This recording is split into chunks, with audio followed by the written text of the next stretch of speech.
आखिर कितने यहूदी मारे गए थे वर्ल्ड वॉर 2 के दौरान?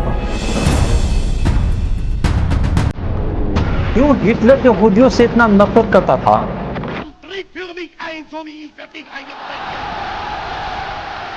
पिछले पार्ट में हम देखते हैं हिटलर चांसलर बनते ही सबसे पहले यहूदियों को समाज से अलग किया, फिर उनके बिजनेस और जॉब्स को खत्म किया। लेकिन यह सब तो बस एक शुरुआत थी।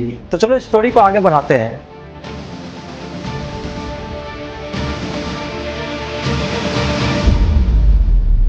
साल था 1933 का। जर्मनी में हिटलर चुनाव जीतकर चांसलर बने और नाजी पार्टी का राज शुरू हुआ। उस वक्त चारों तरफ हिटलर का नाम गूंज रहा था और वहीं से शुरू होती ज्यूइश यानी यहूदी समाज के बुरे दिन। हिटलर का नफरत सिर्फ यहूदियों को समाज से अलग करने तक सीमित नहीं रही। जैसे जैसे नाजी शासन मजबूत होता गया, यहूदियों पर भी अत्याचार बढ़ते गए। 1935 में न्यूरमबर्ग लॉ लाए गए, जिसमें यहूदी से जर्मनी की नागरिकता छीन ली गई। उन्हें शुद्ध जर्मन से शादी करने पर भी रोक लगाई गई। हर जगह से उसका अपमान होने लगा।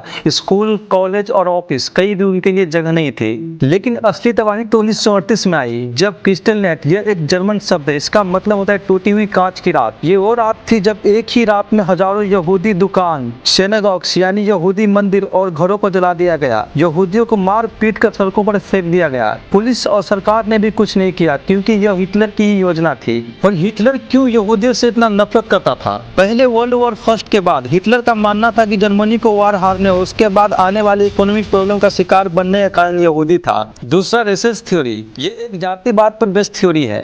नाजियों ने इस थ्योरी का इस्तेमाल करके यहूदियों को एलियन रेसेस यानी अलग समझा, जिस वजह से उन्होंने शुद्ध जर्मन लोगों के लिए खतरा माना। इस सोच ने उनकी एंटी सेमेटिक आइडियोलॉजी का जन्म दिया। यह एक ऐसी विचारधारा थी जो यहूदियों के प्रति नफरत भर दी। तीसरा, पॉलिटिकल एंड इकोनॉमिक ब्लेम।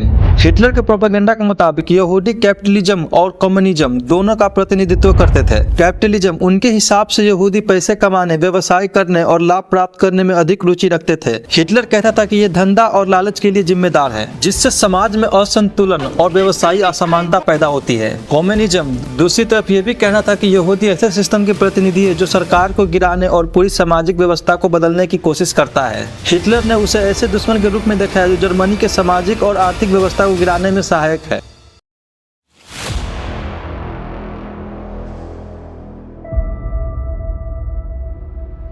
साल आता है 1941 का, जब नाजी रेजिम ने अपना फाइनल सॉल्यूशन को तेजी से अमल में लाना शुरू किया। कंसंट्रेशन कैंप, जिसे मौत के कारखाने कहा जाता था, वो बन गए। यहूदी के लिए एक और बड़ी तबाही का दौर शुरू हुआ। सबसे पहले यहूदियों को जानवरों की तरह ट्रेन में बिना वेंटिलेशन और सेफ्टी के भेजा जाता था। यह ट्रेन बिल्कुल मवेशियों के ट्रेन जैसी होती थी, जहाँ लोगों को लंबे सफर के दौरान बहुत सारी मुसीबत और परेशानी का सामना करना पड़ता था। थकान, भूख और पानी की कमी से उनका शरीर और मन दोनों टूट जाता था। जब कैदी कैंप तक पहुंचते तो उनका सामना सबसे पहले एक ब्रूटल सिलेक्शन प्रोसेस से शुरू होता था, जहां नाजी अधिकारी और डॉक्टर तेजी से फैसला कर लेते थे कि कौन काम करने लायक है और कौन नहीं, और जो काम करने लायक नहीं होता था उसे डायरेक्ट गैस चैम्बर में फेंक दिया जाता था। इस प्रोसेस में इंसानियत के लिए कोई लिहाज नहीं रखा जाता था। कैंप के अंदर की जिंदगी तो और भी डरावनी थी। कैदी को दिन भर कठिन काम करने पर मजबूर किया जाता था। उन्हें ऐसे कामों में भेजा जाता था जहाँ न कोई सुरक्षा होती और न ही इंसानी इज्जत। कम खाना, गंदी रहाइश और फिजिकल एब्यूज उनका रोज का हिस्सा बन गया था। ये सब उनकी जिंदगी को और भी दर्दनाक और बेचैन कर देता था।